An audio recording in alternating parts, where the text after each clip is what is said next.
Hello. Hello, Sarah. Good morning to you. Hi. Good to see you. Good afternoon. Good to see you too. How are you doing? Yeah, great. How has your day been so far? Not much yet, I guess, right? It's still morning for you. Well, I actually had a networking session at 6 a.m. this morning. Oh, Ouch. So it was a Christmas quiz. So I was with my Santa hat at 6 a.m. oh, I see. But yeah, that means you are at least, already in full swing in that sense. And I'm you, in. I'm on. yeah, and 6 a.m. is early, but that's also because you're working very internationally and globally. Coming to us here from the Bahamas, I couldn't wait to mention that. It looks very Bahamian. Is that a word actually where you are? Bahamian. Yes, it Brilliant. is. Very nice. Very nice. So thank you for bringing some of that spirit to us. It's been quite gray here today, where I am in Zurich, Switzerland. And yeah, I can't wait to dive into your life a little bit and why you are coming to us from the Bahamas. But before we go there, maybe just a brief official introduction of you, if that's fine. So yeah, a very warm welcome, first of all, to this episode of Many First Conversations, where we talk about first time and other life experiences that have taught us something or inspired us in a certain way. And I think I can really say that you seem to be a master in creating first time experiences in your life. You are an entrepreneur and a creative business coach and a former general manager at the National Theatre in London. You have recently launched a digital platform called Accelerate Social that empowers small business owners to thrive on social media and to make a bigger impact. And as part of your West End business coaching, you also coach creatives around the world. You are a digital nomad, originally from Britain. You have also lived some time in the US, and now obviously you have been in the Bahamas for about 2 years, I think, together with your husband and your 2-year-old son. And now, who can make the math understands that the move to the Bahamas was at the time when you also became a mom. And and I was thinking that maybe we start with that, if that's fine with you, the Bahamas. Why the Bahamas? Maybe I shouldn't ask how, because I guess it was by airplane. But how did that change happen? And because I think really a lot changed, right? I mean, if I understand that correctly from your biography, you were employed before you moved. Now you're running your own businesses. So I do think it's not just a physical location change, probably for you, but really it sounds like a lot has changed. Could you take us there? So how did that happen? Why did it happen? And what has changed physically, maybe also emotionally, mentally for you since then? A few cherries from that. Totally. So I'll just take you back to the kind of the beginning of 2020. So I was at the National Theatre. I was taking some of their shows outside of the building. So anything that went on tour commercially, I was part of the commercial arm of the National Theatre. So things like Macbeth or the Lehman Trilogy, Curious Incident of the Dog in the Nighttime, anything like that that went on tour into the West End, I would have a part of that in that transfer. So we were doing all these really exciting shows. I just finished A Taste of Honey at Trafalgar Studios. And then, of course, the pandemic hit. And so, alongside all of that, a lot of the theatre jobs and theatre work was shutting down. All the performers were going on furlough, office staff were going on furlough. And so, there's a real shift in the theatre industry. And so, kind of alongside that, I mean, I always knew that I wanted to move out of theatre and move abroad generally. And I knew theatre was quite a niche topic. So I needed to kind of broaden my skill set a little bit to be employable in different countries. So I've been training up as a coach because I went to a coach and I needed a bit of help with my career transition to know what I want to do next, what my next goals were, and so to kind of map out my own journey. And in doing so, I realized how much I loved the coaching model, the process, everything about coaching and what it stood for. And so I did that training alongside being a manager, and it helped me sort of manage my staff and manage the performers and the backstage staff and everybody sort of around. So I was really passionate about that. And then sort of as the pandemic hit and we were all kind of sent home, um, I just thought, you know what, it's kind of now or never in terms of, you know, starting up a coaching business, that sort of thing. And I can help performers, production staff, create, you know, directors, choreographers, anyone that's sort of now out of work. If I could help them in some way, find other work or feel a little bit less alone or isolated or frustrated and all those sorts of things. So I just offered free coaching sessions that whole summer to support my colleagues, my friends, anybody that I worked with to get new work. And so that was, so I founded West End Coach. That was the birth of West End Coach that summer. And as I was sort of going through that process, I then fell pregnant with my son. And I was living in North London. My husband was consulting. He's a software engineer. He was consulting for some companies in the States. And we were all working remotely. And so when my son was born, we just realized, well, we don't need to be in London anymore to do the work that we do. We're global. We can work from laptops and computers. So why not do something really wild and, you know, move abroad somewhere? And we saw all the, you know, during COVID, all these remote working permits were coming up. They were popping up everywhere, encouraging people to move to the country, not take any local jobs, but just, you know, be able to, you know, bring some income into the country because tourism massively dropped. And there was one in the Bahamas. And we just thought, wouldn't it be wild? Wouldn't that be an adventure? So I always sort of have this like idea that, you know, no one at the end of their life ever wishes they had fewer crazy stories. And so I'm just on this almost mission to just have as many interesting conversations, as many interesting experiences as I can, because that's what I think life is. So yeah, we moved. It also helped time zone. If you're wondering, you know, why the Bahamas and why not Portugal or something else, because my husband was working in California quite a bit, and I've got some West Coast clients as well. It helped with the time zone not being 9 hours difference. Now we're only 3. So that sort of helped with that. But then that's what brought us here. So yeah, son was 4 months old. We hopped on a plane one way, never been here before. And we decided to just wing it. 2 years later, we're still here. That's such a great story. And I think that's one of your quotes also. You love making great stories, right? As you just said, now all these kind of conversations, as you said, and encounters, interesting. Now, if I imagine an island where people come, I think, to relax, now that I think tourism is probably up and running again, is there enough going on in the Bahamas for you, for someone like you know, or is it maybe quiet? How do I need? That's a great question. I always thought I would do it for a year because I'm a city girl at heart. I love theatre. I love art. I love all of that. And actually, in the Bahamas, an interesting fact is that the cruise ships that come in every day always leave by 6 p.m. And it's to do with the agreements that they have with the cruise ship port. They're not allowed to sell merchandise and alcohol and food and beverage here whilst they're in port. So of course, to make money, they then leave by 6 p.m. But that means it takes all the tourists away. So the nightlife is completely obliterated. There's no, you know, the theatre, you know, art, music. There's not really any of that here. We have John Canoe, which is on sort of Boxing Day and New Year's Eve, which is, you know, their big sort of celebration, sort of a big carnival, which is really exciting. But apart from that, throughout the year, there's not or, you know, the same kind of vibrancy as you'd get in a city. So I think we're only a half-hour hop from Miami, so that's quite nice that we can kind of get out. It's quite well positioned to be very accessible. There's a direct flight from Heathrow as well, so it's not, you know, in the middle of nowhere. But for me, I think, you know, island life is fantastic as a bit of a retreat, but I do miss the city life.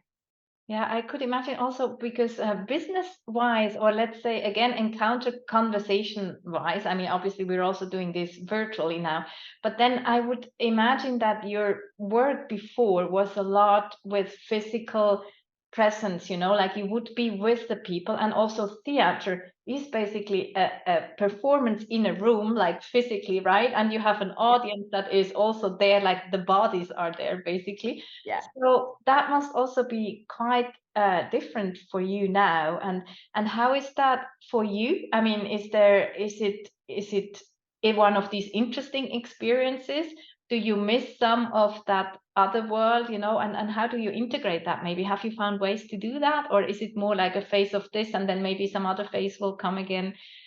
I think that's a really, really interesting question. I think because it came off the back of COVID, when we were all isolated anyway, it feels like I've not been employed in a job for about 4 years now, which it feels crazy when you think about it. But what's ended up happening is because I'm now a mum, and I've having a toddler is full on. I think I get that all my time is allocated, so I don't, in terms of the physical connection, I've got, I've built up my network here, but I do miss having adult conversations in person. I think that's the one thing I really miss. I do it virtually all the time on, networking events and workshops and things like that. And but actually having talking about business with other people and talking about work and what we're doing, there's not really an outlet here for that. It's quite quiet. So I don't miss the physical interaction because I've got so much going on in my personal life anyway. But I think business, from those water cooler moments where, if you're having a business chat, now setting up a new business where it's me, I don't have anyone to bounce ideas around with, other than my husband. So that can feel a little bit, isolating when you're doing it. So it is tough doing it remotely. But I think we're, because we're so used to the COVID, connection style, and all my coaching has been done virtually anyway, I'm quite used to it now. I only see the top half of people. That's it. Yeah. I don't know what you look like down below. It's fine. Not not in an in-person way, but that kind of thing. I don't. So I won't ask you now what you're wearing further down, but I assume it's a dress with cycle shorts.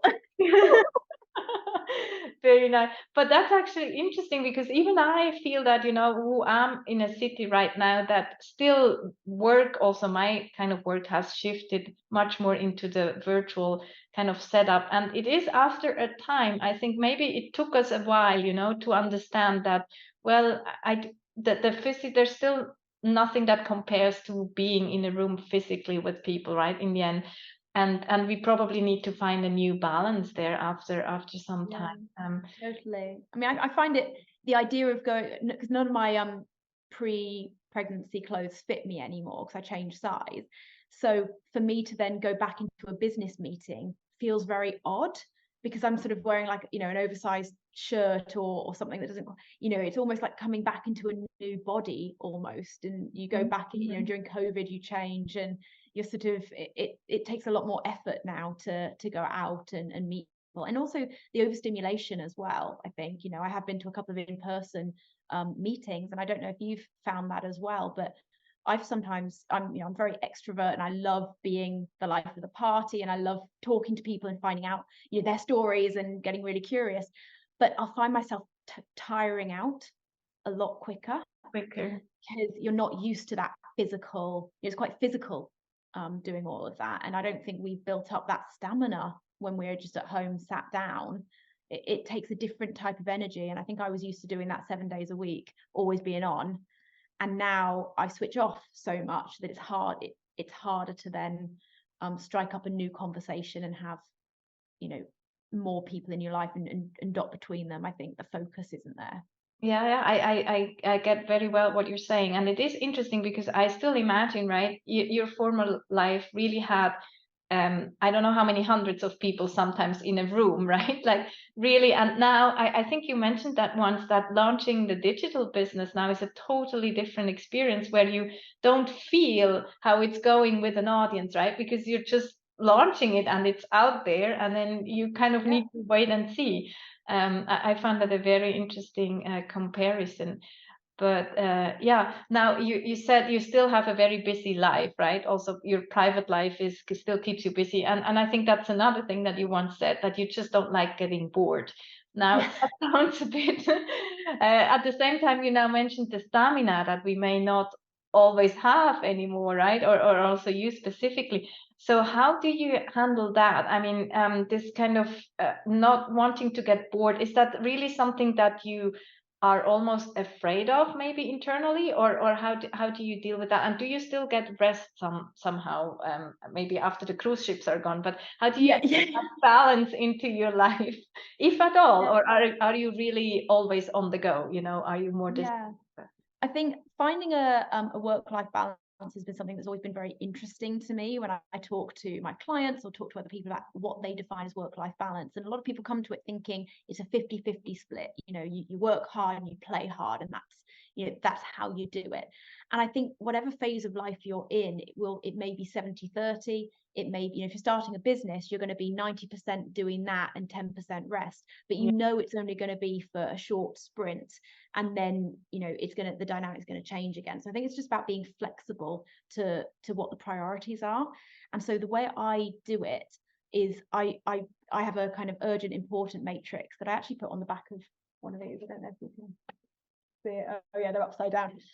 But I put little post-it notes in a little matrix, and I just look at actually what my priorities are and what really is not urgent and what is not important in my life, and start going, okay, this is just what I focus on. My family is my priority.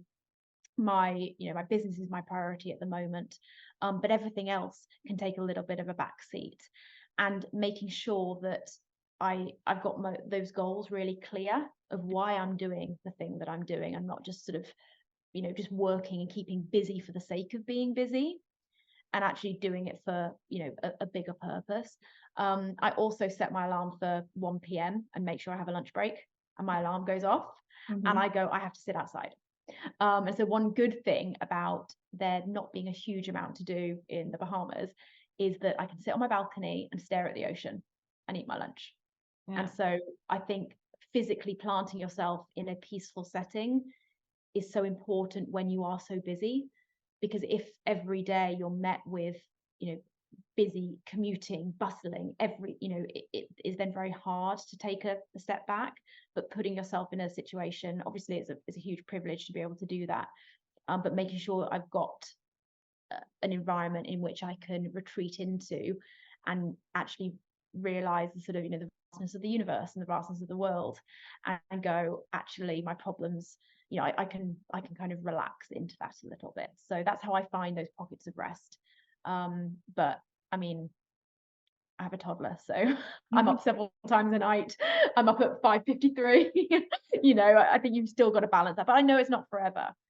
So yeah, it's just taking those moments where you can.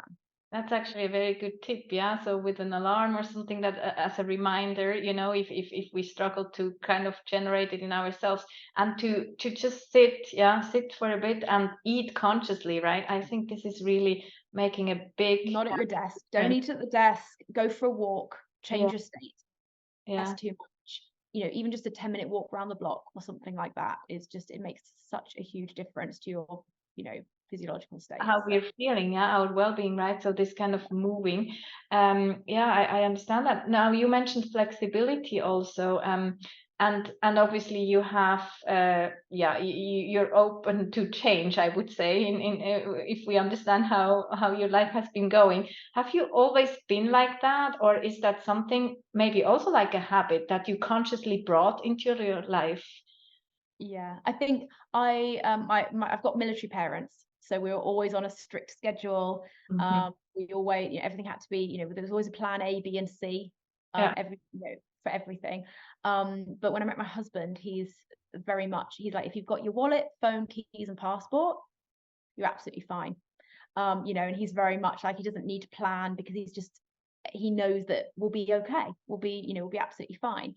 And so having that influence on me, where I used to plan, I planned for theatre. So that was, yeah. that was Very- it had to be very organized, always think of what's going to go wrong, what happens if the show's late, or, something happens to an audience member and we've got to stop the show, or, those kind of contingencies. You're Mhm. always thinking sort of 5 Mhm. steps ahead, and actually able to take your foot off the accelerator and go, okay, let's just see what happens, especially when you're starting a business or starting a family. Family's still a business, in terms of you'll have goals for how you want to raise your kids, your values, you've got your kind of a manual of how you want to parent and things like that. If Yeah. you're an actor, you're a business as well in terms of how you want to promote yourself and all of that. Like, there's lots of different types of businesses, but you have to be, when you're starting out, you need to do a lot of research gathering and trial and error in terms of what's working, what doesn't work. And you can't be too rigid with it. And actually, if you are too rigid, you're going to set yourself up for disappointment, because it very rarely happens exactly. There's very little actually on this earth that we have full control over. And I think once you realize that, and you can get comfortable with the idea of it not really being in your control, which is very hard for some people to hear. But once you can look at how you can show up, how you can respond to a lot of things, that gives you that flexibility to know, well, I'm confident in responding. I don't know what's going to happen, but I know that if, for example, I mean, my work permit here, my residency permit actually expires tomorrow, and I haven't got my new card through. So technically I'm overstaying a visa. But in terms of, if the former Sarah, exactly, the former Sarah would be panicked about it, thinking I need to, what do I do? Whereas actually, I've already thought of, what will happen if we do have to leave the country. I've thought of a contingency. I know we'll be okay because we've been okay up to this point, and we'll just go to somewhere else. And we can fit our life in 5 suitcases, and we can do it again. So I think it's just building up that confidence by doing it over and over again, knowing that you'll be okay. And I think that can give you that sense of flexibility. If you can sort of bring your confidence up to know I can handle whatever situation comes my way, and I can handle the uncomfortable emotions that I might feel in the future, that can give you so much flexibility. But I've definitely had to learn, to sort of teach myself that, learn it through my husband's approach as well, because that was definitely not how I was raised. Let's just say that. But I mean, that's very beautiful how you're describing that journey, because I do think personally that flexibility is probably one of the best skills we can have in the times, we live in, to help us through change, but also, to face whatever is coming at us, right? That's out of our control. So I can totally relate to that. So you mentioned now, I wanted to ask you if you kind of coached yourself through that change, right? But then you say you have, with your husband, you have a role model probably. Yeah. But you also mentioned that you had a coach at some point. Was that mostly for, career coaching, or did that also help you on that, let's say, mental skill building journey? I think certainly both. I mean, when you usually go to a coach, or you go to a therapist, or you go to a counselor with a problem, and you think, I need to fix this problem. And my problem was that I'd actually hit my goals, my 40-year-old goals, by the time I was 30. And so I was like, well, actually, there's nowhere career-wise for me to go. I could maybe earn a tiny bit more money. I could maybe go to a different, but I'd always wanted to work at the National Theatre and to be, a general manager. That was what I'd been working towards. And then you get there and you think, okay, what's next for me? And then and I just needed a bit of help. I needed a sounding board to play around with some ideas and figure out where I did want to go, where I wanted my life to be on a more holistic level, not just on a career level, because theatre would only keep me in sort of New York or London, really. It's not sort of global. And so I went in with the problem of, what am I doing next? And I walked away with, oh, who do I want to be as a person? Because there's 2 types of goals that I realized. There's your outcome-based goals, which are, I want the car, I want the house, I want the yacht, all of those things. But then there's the, okay, well, to have those things, who do you need to become? What sort of person can own a yacht? Who can run a business? If you're used to working in a full-time job and you need to become an entrepreneur to open up a new level, unlock a new level of income, then you need very different personality skills to jump from one to the other. So you've got the personality goals of, okay, who do you want to be? Do you want to be really generous? Do you want to be really kind, loving? What do those words mean to you? So you start diving into your value system and going, actually, what I wanted doesn't align with my values. So you're actually never going to get there, because you're not willing to change who you are to get the thing that you want. It's a very, very, I mean, that's, it's a whole minefield and deep dive that you go into, but it changes you as a person. And I think everything does. You go after one thing, you have to learn new. If you want something new, you've got to do something new. So you were always, it's like first times. It's like, you know, every time you do something new, you change as a person. So I never thought that I was going to go in and change as a person, but you naturally do. Whenever you have new experiences, you learn a bit of resilience, you learn a bit of confidence, you learn a bit of, oh, I'm never doing that again. You know, that kind of thing as you go through, you just unlock a new layer of yourself. And I think that's really exciting, and why you have to do first times all the time. I think it's so important. I can totally subscribe to that.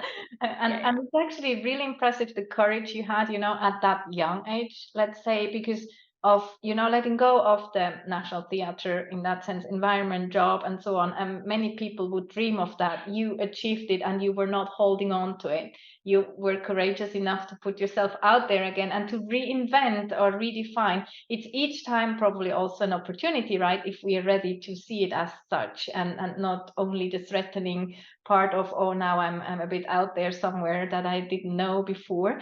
But as you're describing also how you need and want to change to become that next, I don't want, if I use level, but that other that next person, that next for yourself and what you still want to achieve in life and experience. I could imagine that also your environment changed, you know, or your relationships, let's maybe put it this way, because I don't know, did some people notice that you were changing, and how did they find that? Did you get any feedback at all? Or have these relationships just been, as they were in that sense? I think actually relationships has been the hardest part of this journey, is when you yourself change, you will start noticing the rifts in the relationships that you've had with the people that aren't growing. And there's no judgment there, but they may be choosing to do the same job, you know, or have the same life situation, the same problems, and they keep repeating it over and over again. And for some people, it works brilliantly and they're nice and comfortable.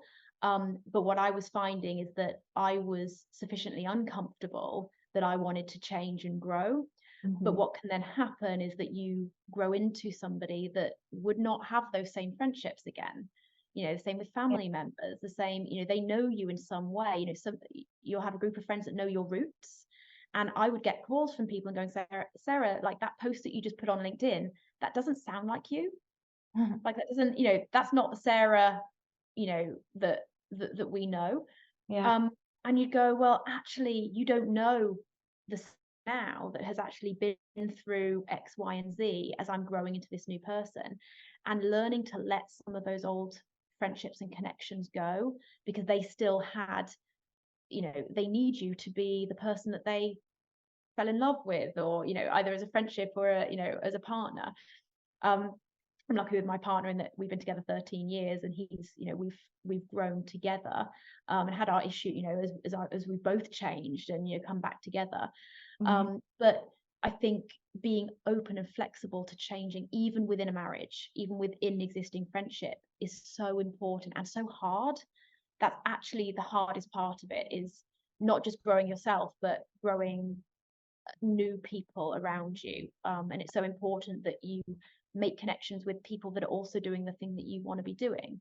If you want to leave your corporate job and become an actor, you will also need to build up a network of people that are also performers or who've done that journey, because they will know, whereas your former colleagues will know the old version of you, but they won't know what it's like to be, you know, up learning your lines at 4 a.m. for a last minute audition and things like that. So you always need to build up that network of people every time you go. So I've got so many pockets throughout like the last sort of 15 or so years, where I've got people that know the teenage Sarah, and that love like summer camp and art and all that kind of stuff. And then I've got them, you know, I've got a group of mums that know what it's like to be, you know, breastfeeding for 12 months and going through all of that. And so you have to build up those connections, but it's really, really tough. It's really, really tough. And I think when you are starting something new, you have to be inherently selfish, because you've got to focus on something new. And when you're doing something for the first time, it's scary, it's uncomfortable, it's sometimes really painful to do it, and takes a lot of courage. And I think you sometimes need to go inside yourself a little bit to find all those things, and having other people that are going, oh, why do you want to do that? You don't need to, aren't you happy with this? Why? Or that all that questioning can actually make it worse. So you kind of push people away a little bit. So I think it's important for anyone, just to know that when you're going through a transition, it's okay to withdraw a little bit and figure it out. Then, reach out for support and help. But you are naturally going to almost like a snake, you kind of just shed your skin a little bit until you can, or a butterfly, you can then emerge on the other side. And I think that's really important, that that the word selfish isn't seen as a bad thing, as well, that you need to be able to do this for it to work out in the longer term. I think that's important as well. Yeah, makes a lot of sense. And is that, I mean, obviously you're saying you kind of withdraw a bit from what you were used to when you're going through a transition. Is there anything else that you have in mind, or as part of your life, that you do when you understand that now it's this scary part, right? Yeah, is there any other tool or technique that you maybe use in such moments, specifically moments that where you feel like, okay, now I'm really a bit lost here? Or Yeah, I would say find somebody that does that thing really well and see what they did.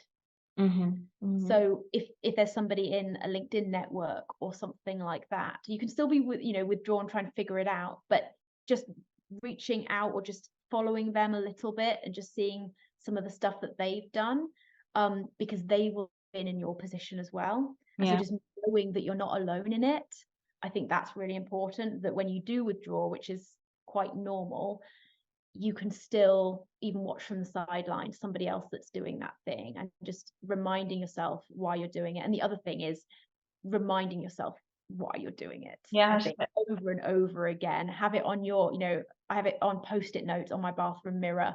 I have it on my phone. Why am I doing this uncomfortable, hard thing where I'm being judged by it or judged for it?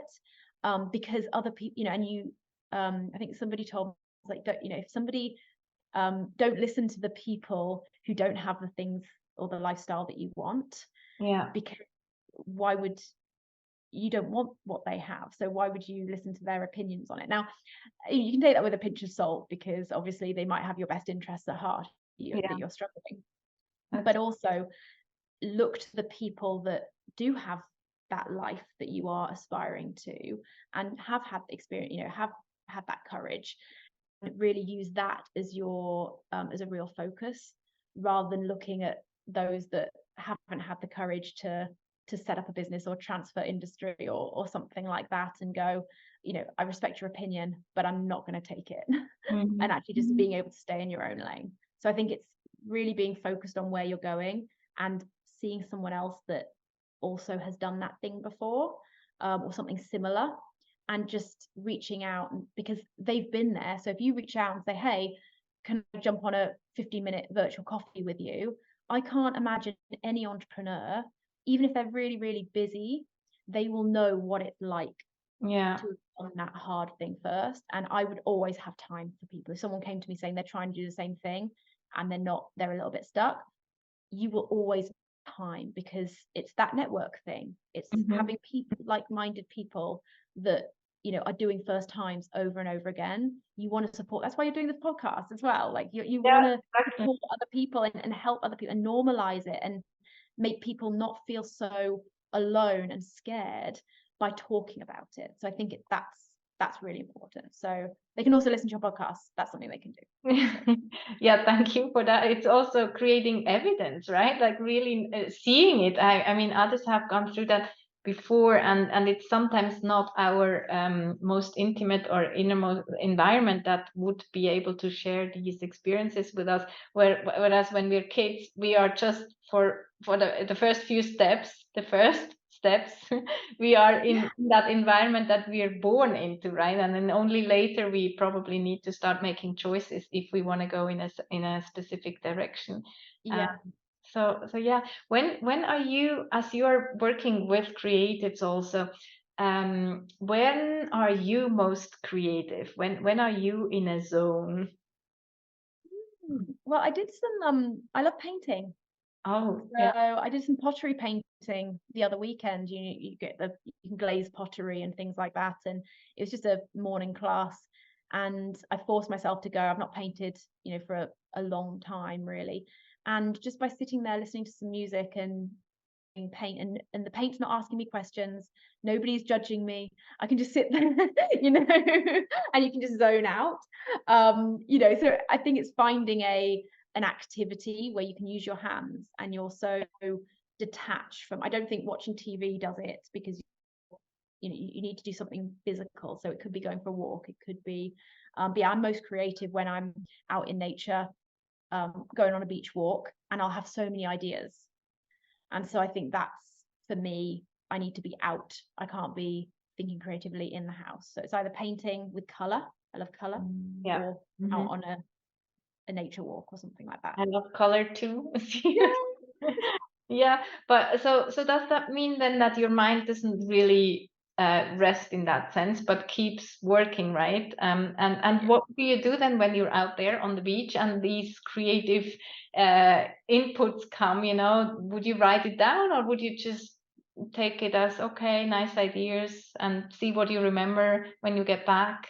Yeah, I think I used to take a notebook around with me when I was in London. I was commuting, I had a bag, but Mhm. now I don't take a bag with me. So I have lots of ideas now. And if any of them stick around, by the time I get home, I'll then write them down in a but it's also about, I think, also the trick of when you're starting to market yourself or run a business or anything like that, you've got to pick some ideas and focus on them. If you have too many ideas, Yeah. then you'll end up drowning in ideas, because there's always more things you can do. So I think it's about focusing on them.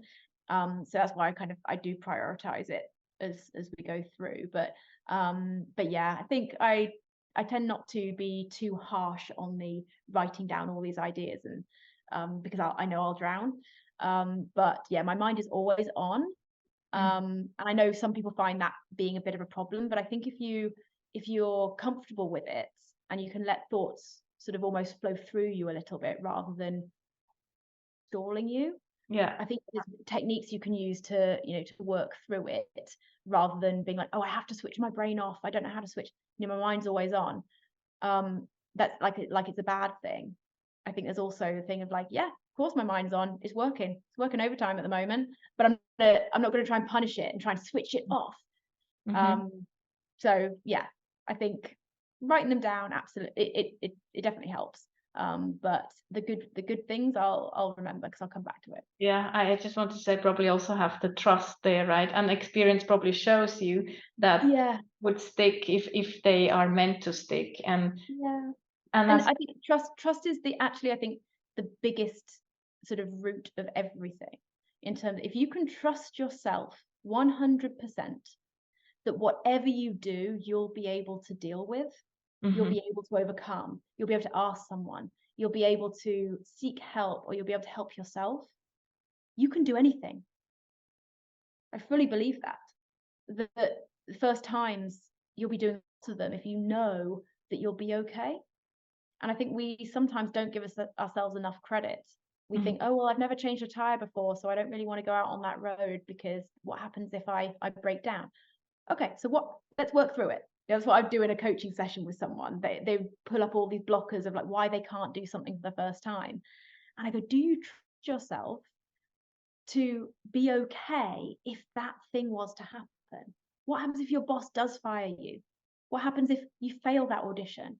What happens if nobody comes to your business and it's a complete disaster? Will you be okay? And if you can truly turn around and go, yeah, because I'll just get another job, or I'll figure out how to, I'll YouTube how to change a tire, or I'll create you it first time, right? So exactly. If you, and then you build that evidence, as you said. So I think it's trust. The question, the big question is, do you trust yourself? And if you don't, then okay, what can I do to start proving to myself that I can trust? And that's just showing up for yourself. That's saying you're going to do something and doing it. And with that, the trust in ourselves probably comes also a new level of trust into others and life in general, right? Absolutely. If you can trust yourself, then other people can trust you as well, and it just pays it forward. Yeah, that's So you're just somebody that can deliver. You can say you're going to do something, you do it. And I love those people. yeah, it's very powerful what you're saying, and that would actually be a very good like final remark from your side. Even though I do have one more question, as we're moving into a new year, 2024 is around the corner.